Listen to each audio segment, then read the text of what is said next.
Assalamualaikum warahmatullahi wabarakatuh. Pamirsa, dina dangat ayana urang medar deui carpon tina majalah Campaka nomor 20 genap tahun 1860 genap. Carpon anu baris kapidangkeun judulna nyaeta Pangalaman Bebedil. Ieu anu nganggitna Bapak E. Suherman. Sumangga supados teu nyangkolong teuing kana waktos wilujeng ngadangukeun.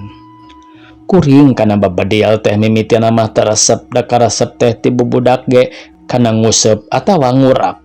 Ari dunungan kuring kacida resepeunana tah kana babedil teh komo eta mah Pak gendut. Geus jiga kakabogoh we kana bedil teh. Unggal minggu atawa poe pere terapisan kaliwat sanajan barijeng langka bebenangan oge saur anjeunna. Resep bebedil teh lain butuh-butuh teuing ku daging manuk tapi utamana mah sepor. Ngejag-jagkeun awak ambeh ngemplengan imbit patuangan meureun. Sakali mangsa jorojoy kuring aya pikiran hayang milu bebedil jero hate rek minjem we bedil nama. Da ari kudu meuli heula mah pisabarahaeun teuing piduiteunana bat kabeneran pisan aya bedil nganggur. Ka daerah Banjaran harita mimiti milu diajar bebedil teh. Manuk nama rea di daerah eta teh manites sirikna abring-abringan tapi kuring teu meunang piit-piit acan padahal kaitung pangdaekna kana kukurubutan kanu balana mah.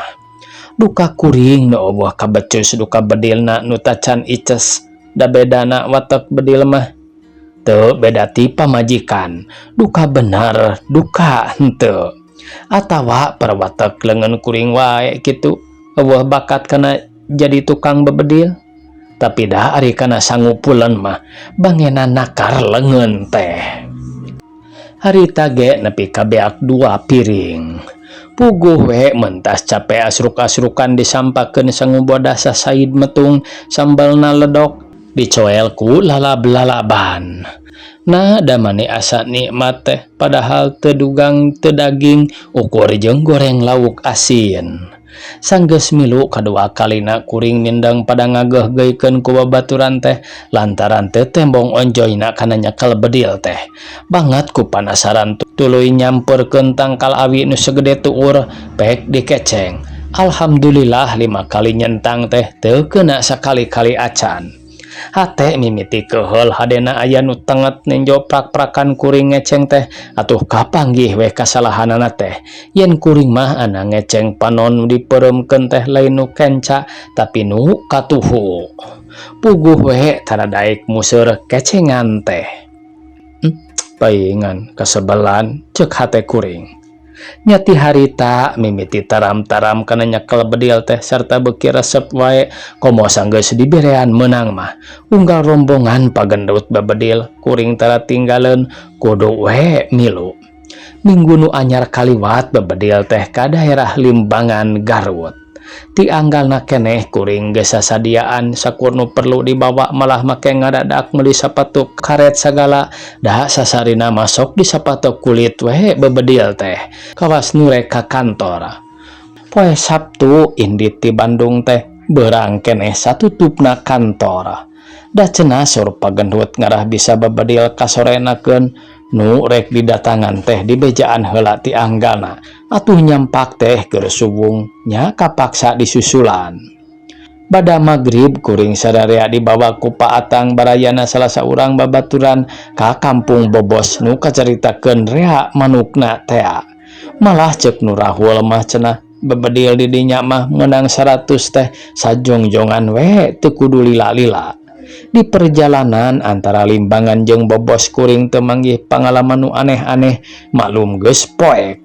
Ngendarasaan mah dina mobil teh rada kesel jeung jalanna nanjak mudun maklum jalan kampung. Di perjalanan antara Limbangan jeung Bobos kuring teu manggih pangalaman anu aneh-aneh maklum geus poek. Ngandarasaan mah dina mobil teh rada kesel jeung jalanna nanjak mudun maklum jalan kampung. Datang ka pamondokan geus ampir isya teu wudu rada ngabarubahkeun kanu boga imah. Isukna rebun-rebun keneh kuring geus saged panuduh jalan geus sadia bada sasarap ring sarerea mihang ka tempat pamoroan teh. Nya we rea pisan manuk teh jeung rupa-rupa deui malum sisi leuweung. Ngan edas laling has pisan teu kaop nenja urang ngaringkang. Tapi kuring teu bosenan, malah beuki soson-soson we ngintip manuk teh.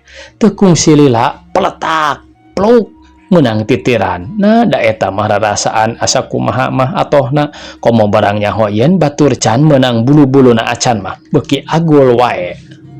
Kana kukurubutan beuki soson-soson geus poho kana pibalayeun. Da cenah ceuk beja di daerah eta teh lobab orai mati. Kira-kira tabos satu kakara ingat kana waktu balik ka pamondokan. Di jalan kungsi menang karewas dipegat orai hideung nuku urang Banjaran mah sok diserebut orai karuhun. Tapi dasar kuring keur kaedanan ku bebedil sakedeung ge geus poho kana karewas teh nenjo manuk pating geleber mah bangun lalindeuk.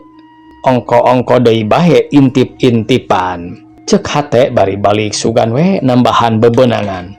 Manuk beuki rea wae malah siga beuki lalindeuk bangun anu ngoconan. Kuring terus kukurubutan dedepengan dodongkoan.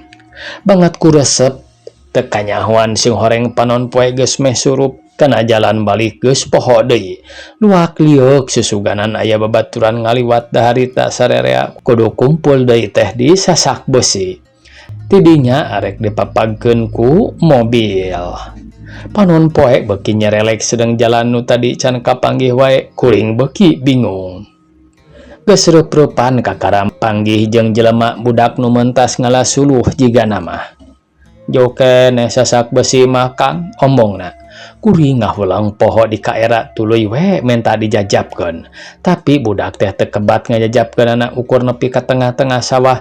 Geus deukeut ti dieu mah Kang pokna kari mentas walungan engke manggih lembur serta tuluy beras ka jalan nu ka Sasak Besi.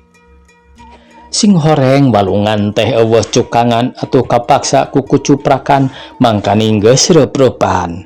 Kaunggal nu panggih kuring teu bosen-bosen nanyakeun lempang geus teu puguh nu ditincak da geus poek teh jeung sieun deui. Tuda keur mah jalanna saruni turug-turug di lembur batur tapi kuleukeun dikeureueuh mah akhir-akhirna teu burung nepi. Ku pitulungna pangeran kuring nepi ka hiji imah kadenge reang sora barudak keur ngaraji sing horeng masjid. Mama jeung nganana nerojol kaluar ngadenge kuring pupuntenan teh kuring diaku kalawan dareh deh pisan. Tapi kaciri bangun rada reuaseun ningali kuring nyenyekel bedil teh bedil angin. Darak-dak kuring nyaritakeun lalampahan kasarung cekeng teh di Sasak Besi teh. Tetela babaturan teh geus eueuh saurang-urang acan tayohna geus labas kalimbangan. Da kuring eueuh wae. Hate ngahalas kumaha hanya balik mangkaning di lembur batur turug-turug ti peuting. Nyaku kasayan manah ajengan teh kuring bisa deui nepi kalimbangan dianterkeun ku hansip sababaraha urang. Sing horeng babaturan ge can daratang ka pamondokan teh ceuk nu boga imah can aya nu dongkap cenah ti tadi ge. Teu kungsi lila kurunyung mabila kasebelan teh datang kuring norojol itu maruru derpanaha-naha. Ka mana heula cenah salembur Sasak Besi meuni genjleung ribut nareangan kuring. Kuring ngahulang teu ngarti pan tadi ge natanyakeun teh di lemburan Sasak Besi. Isukna kakara menang katerangan ti urang lembur eta yen cenah Sasak Besi teh aya 2. Paingan atuh kasebelan teh ceuk hate kuring. Tamat cenah ieu pamirsa. Sakitu anu tiasa kapihatur. Wassalamualaikum warahmatullahi wabarakatuh.